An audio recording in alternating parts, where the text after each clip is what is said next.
Hola, ¿qué tal? Muy buenas tardes, bienvenidas y bienvenidos. Casi un año sin poder grabar por el problema del COVID-19 y respetando los protocolos de bioseguridad.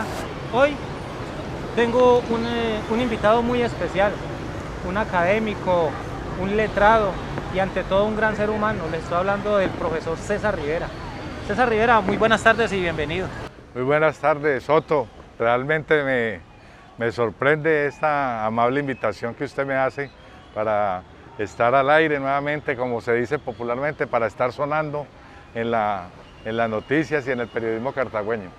César, hablemos de los inicios suyos, la parte académica, a dónde estudió el bachillerato, la primaria y cómo hizo para transcurrir esa etapa de su vida.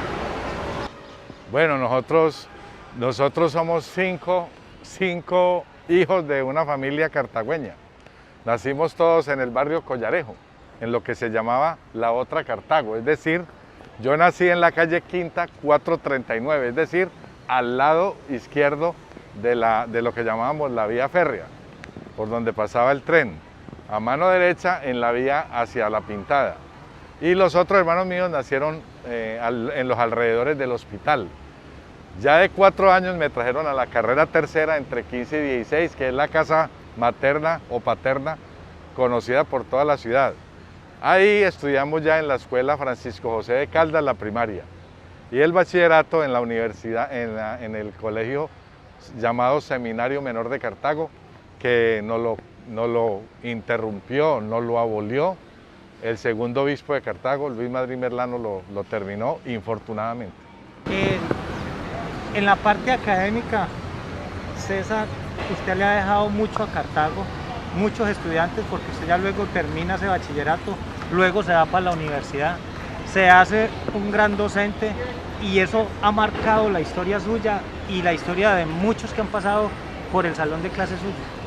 Bueno, la historia mía es una historia, yo diría que muy bonita porque el espíritu, la vocación docente me la despertó a mí el seminario menor. Allá desde la época de estudiante hacíamos misiones y eso me inclinó a mí a seguir mucho, a diferencia de mis hermanos que tienen otras profesiones. Tengo 2 hermanos ingenieros, un abogado. Yo me incliné por la matemática porque yo quería ser profesor de matemáticas y efectivamente pasé del seminario a la Universidad Tecnológica, luego hice estudios de posgrado en la Universidad Nacional de Colombia y en la Universidad del Valle y también cursé 8 estudios de matemáticas avanzada en la Universidad de los Andes de Bogotá. El paso como estudiante, ¿cómo lo vivió ya universitario, con otra perspectiva, ya con un poco más de madurez, pero con unos principios que venía del seminario? Correcto. Yo tengo un dicho que leí alguna vez y no hace mucho tiempo, que tiene que referirse a la educación, que dice así: la escuela será el segundo hogar cuando la familia vuelva a ser el primero. Y efectivamente nosotros tuvimos familia, es decir, nosotros fuimos criados por papá y mamá, había todo un conglomerado, todo un hogar, y lo primero que hacía la madre era encargarse de sus hijos. Hoy en día las relaciones socioeconómicas no permiten que la madre esté tan pendiente de los hijos y eso ha traído una descomposición familiar que se manifiesta sobre todo en la baja responsabilidad académica de los estudiantes con sus obligaciones y a la vez ha traído la descomposición familiar porque la mujer ya no quiere tener hogar, la mujer ya no quiere tener familia y el hombre no es tan responsable como ahora años que era responsable con la economía del hogar y la madre estaba al frente de sus hijos. César, cuando un padre de familia dice, es que ese profesor es muy malo, ese profesor no enseña, démosle un contexto a esas dos cosas. Bueno, hay 2 situaciones que uno tiene que saber manejar dentro del aula. Y la primera es tratar de cumplir con los requisitos curriculares que exige el Ministerio de Educación con respecto a las materias o a las asignaturas que uno dicta. Y la otra es que la verdadera formación de un ser humano no es la cantidad, no es un acervo de conocimientos de un ser humano, no. La verdadera formación de un ser humano está en los valores humanos, en los valores sociales. Es preferible tener una persona educada e ignorante y no tener una persona muy inteligente y sin ningún valor social. Por eso sucede que los grandes administradores de este país que han salido de las grandes universidades de Colombia y del mundo, cuando llegan a ejecutar labores donde tiene que ver el presupuesto de la nación, se roban la mitad, porque fueron formados muy bien en conocimientos, pero los valores humanos y los valores sociales no los tienen. Entonces es mejor formar una persona como persona bajo los criterios de los valores sociales y humanos, que en conocimientos. Yo siempre he sostenido, los conocimientos son susceptibles de adquirirse después, pero los valores se adquieren desde la casa y en una buena institución educativa o con unos buenos maestros. El paso a enseñar en una universidad es mucho más enriquecedor porque ya es gente más adulta y ahí ya hay unos cimientos mucho más amplios en la parte personal y en la parte académica, porque ya va a salir es un profesional para la vida. Bueno, ese criterio es entendible cuando usted dice es más enriquecedor la cátedra universitaria desde el punto de vista intelectual. Ahí sí es más enriquecedor, pero realmente a los que nos metimos a esta profesión, yo soy de los primeros 10 licenciados que tuvo Cartago. La mayoría de las personas no tenían oportunidad de estudiar. Los que estudiábamos, que yo llamo profesores de carrera, eran los que terminamos el bachillerato y nos íbamos para una universidad a hacer una carrera pedagógica. Las maestras de Cartago aprovecharon la mayoría el programa de Belisario que se llamó Educación a Distancia, o sea, en su casa, y ahí fue cuando se licenciaron muchos. Cuando yo terminé la licenciatura en Cartago no habíamos 10 licenciados, y eso fue algo que me llamó la atención. Los licenciados éramos muy poquitos y éramos muy conocidos, y el profesor en los años 80 era mucho más respetable que hoy en día. Cambiemos ya totalmente de tema y algo que lo apasiona a usted, el deporte y el fútbol. ¿Hincha de qué equipo? Yo tengo algo muy curioso. Se dice que uno no tiene sino un equipo en la vida. Yo tengo dos. Yo soy orgullosamente cartagüeño, pero felizmente paisa. Nosotros somos de descendencia paisa. Y yo me siento, y en el libro que estoy publicando, que saldrá el próximo año, y los primeros que van a tener el libro son ustedes, los medios de comunicación, yo les inculco mucho a los cartagüeños que los verdaderos habitantes, los verdaderos propietarios del eje cafetero somos los cartagüeños, que fuimos los primeros quimbayas. Los verdaderos quimbayas somos los cartagüeños, porque es que no existía Pereira, Armenia, Quimbaya, Manizales, Santa Rosa, nada de eso existía. Los verdaderos quimbayas, el verdadero eje cafetero somos nosotros. Entonces, bajo ese orden de ideas, soy hincha del Deportivo Cali del alma por mi papá, que nos sentaba al lado de un Radio Philly los domingos a escuchar a Álvaro Muñoz Cuellar y a un hombre de San Jerónimo, a Mario Pozo, que daban los comentarios de los partidos. Entonces soy hincha del alma del Deportivo Cali, pero soy hincha del corazón del Deportivo Pereira, porque Pereira me dio a mí la entrada a la vida profesional con la Universidad Tecnológica y me siento orgullosamente cartagüeño y del eje cafetero. Ya hablemos de otro campo. ¿Cómo ve la parte social de la ciudad? ¿Ha crecido o ha desmejorado? ¿O usted la ve igual? ¿Estamos estancados? No, Cartago ha tenido un cambio significativo. Si usted se pone a analizar, el crecimiento de la Comuna 7 ha sido desorbitante. Es más, Cartago tiene que ampliar las vías de penetración hacia la Comuna 7. La Comuna 7 yo me atrevería a decir que está ocupando casi la cuarta parte de la ciudad. Está entre 40 y 50 mil habitantes. Y yo echándole cálculo, porque la línea universitaria mía es el cálculo y la estadística, y echándole cálculo a la estadística, yo he hecho cuentas de que Cartago está alrededor de los 200.000 habitantes, arrancando por el potencial electoral. El potencial electoral de Cartago ya pasó mucho más allá de los 100.000 habitantes. Y si el potencial electoral de Cartago, que son casi 115.000 habitantes, más el potencial de los colegios, que son más o menos 35.000 estudiantes, más las personas que viven en Cartago que no pertenecen al censo electoral, más los niños que no están ni en edad electoral, ni en edad del colegio, ni están en el censo electoral, estamos hablando de que Cartago tiene aproximadamente 200.000 habitantes. Pero está muy bueno ese cálculo, no lo había analizado yo, claro, Julio. Y 50.000 personas están en la Comuna 7. O sea, pues de que el desarrollo sí se ha visto. César, yo me di cuenta que hace mucho tiempo había una fundación y usted ayudaba mucho con esas fundaciones. Usted es un tipo que hace mucha obra social en Cartago. ¿Qué ha pasado con esas obras sociales? Bueno, infortunadamente, como me contaba Monseñor Jairo Uribe, que ha sido un gran amigo desde que yo era muy niño, inclusive desde que él participó en la creación de la Fundación Universidad del Valle, y yo andaba con él mucho como bachiller del seminario y como gran amigo de él, fue que yo me ingresé como profesor de la Universidad del Valle, a pesar de que no tenía todavía el posgrado. En ese tiempo me dejaron ingresar con la mera licenciatura en matemáticas. Y eso ese andar con Monseñor Jairo Uribe me amplió a mí el horizonte y la formación humana que yo traía, de que uno debe disfrutar más dando que recibiendo.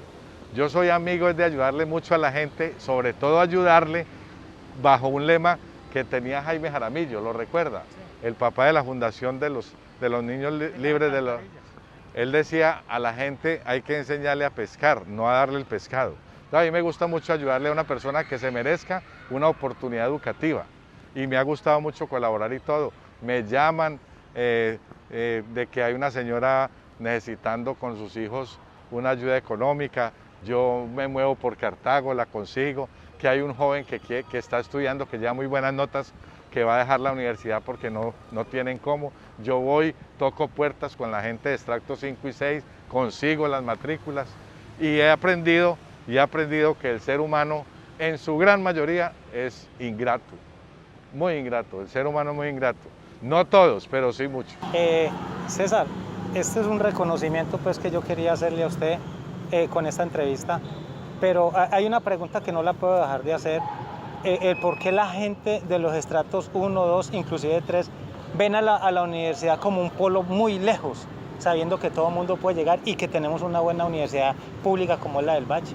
Sí, efectivamente, ese criterio es totalmente cierto. El pobre no ve en la educación un eje de desarrollo y las grandes familias de Cartago que han podido salir del extracto 1 o 2 a extractos 4 y 5, hemos sido las familias que nos hemos podido educar universitariamente. Ese es un ejemplo de nosotros. Nosotros somos de extracto 1 y hoy en día vivimos bien gracias a nuestras carreras. Y el pobre no ve en la educación como un polo que lo pueda llevar a vivir mejor. Muchos creen que la educación, por el contrario, les va a quitar ingresos. No, la educación transforma vidas. Una persona educada es una persona que se salva para la sociedad. Usted ya deja de ser una persona del común y corriente, porque ya es una persona profesional. Y el día que nuestros dirigentes y el día que nuestras familias vean la educación como ese objetivo de salir más allá, ese día empezaremos a mejorar la calidad de educación, porque al haber más demanda, se puede hacer una mejor exigencia. Hoy en día, Otto, y lo digo con tristeza, hay que ir a buscar los profesores a los barrios más pobres para que se matriculen en las instituciones educativas, porque si no los van a buscar, muchos no irían. César, el libro, ¿cómo se llama el libro y para cuándo sale ya para que todos lo podamos leer? El libro se llama Cartago 1950-2050 y en el trasfondo de la portada, que va la imagen de nuestra catedral, dice la palabra muy humana. Cartago 1950-2050, muy humana. ¿Por qué? ¿Por qué 2050?